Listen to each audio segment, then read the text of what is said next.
Intro কেন্দ্রীয় রাজ্য সরকারের বঞ্চনার প্রতিবাদে শিলচরে রন্ধন কর্মীদের বিক্ষোভ প্রদর্শন।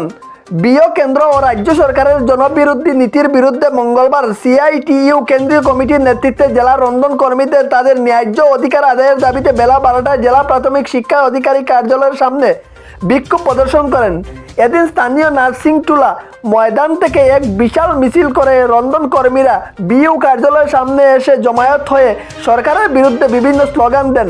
রন্ধন কর্মীদের সরকারি কর্মচারী হিসেবে স্বীকৃতি প্রদান, কর্মীদের 10,000 টাকা সহ প্রতি মাসে নিয়মিত বেতন প্রদান করা, রন্ধন কর্মীদের বকেয়া পারিতোষিক শীঘ্রই প্রদান করা, বিদ্যালয় একত্রিতকরণের নামে রন্ধন কর্মীদের কাজ বিলুপ্ত করা থেকে বিরত থাকা, মধ্যাহ্ন ভোজন প্রকল্প বেসরকারীকরণের সিদ্ধান্ত প্রত্যাহার করা সহ অন্যান্য বিভিন্ন ইস্যুতে এদিন সরকারের দৃষ্টি আকর্ষণ করেছেন তারা। অতি সত্বর তাদের এই দাবি পূরণ করা না হলে আগামীতে আন্দোলন আরও ভয়ঙ্কর রূপ ধারণ করবে বলে এদিন কড়া ভাষায় হুঁশিয়ারি দিয়েছেন তারা। বিস্তারিত দৃশ্য SP24 টিভির পর্দায়। আসাম জুড়ে মধ্যাহ্ন ভোজন কর্মচারীরা আজকে বিক্ষোভ প্রদর্শন করছে। মূলত দীর্ঘদিন থেকে এদের আন্দোলন চলছে।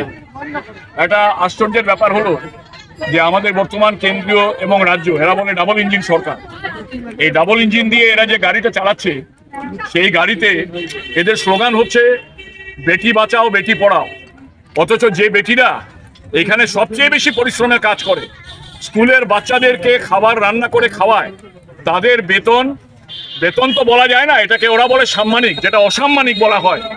1,000 টাকা এবং 500 টাকা মিলিয়ে 1,500 টাকা ওরা মাসে পায়, সেটাও 12 মাস পায় না। এই পরিস্থিতিতে আমরা অন্যান্য সমস্ত রাজ্যের সঙ্গে যদি তুলনা করি, আজকে কেরালাতে 18,000 টাকা মাসে পায়, অন্যান্য সমস্ত রাজ্যে আসাম থেকে অনেক বেশি পায়।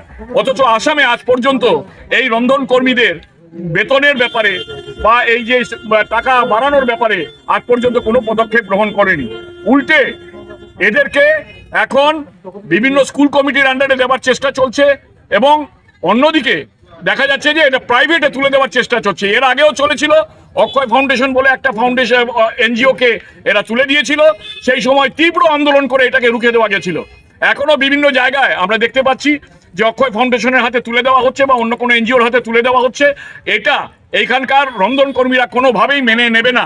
তার জন্য আজকে সারা আসাম জুড়ে এই আন্দোলন চলছে।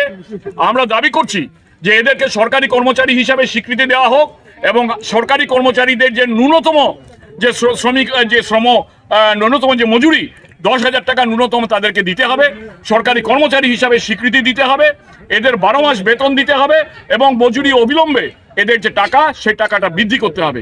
এই দাবিতে আগামী দিনে কিন্তু আন্দোলন আরো তীব্র আন্দোলন হবে এবং সারা কাছাড় কেন সারা আসামের সমস্ত রন্ধন কর্মীরা আগেও যেভাবে একটা মিলিটেন্ট আন্দোলন পরিচালনা করেছিলেন সেই দিকেই এটা চলে যাবে যদি সরকার এখনই এই ব্যাপারে সতর্ক দৃষ্টি না দেয়। সুতরাং এই বলছি এবং আগামী দিনে আরো বড় আন্দোলন হবে। এখন আমি সবাইকে অনুরোধ করছি যে আপনারা যার যার জায়গায় চলে যান।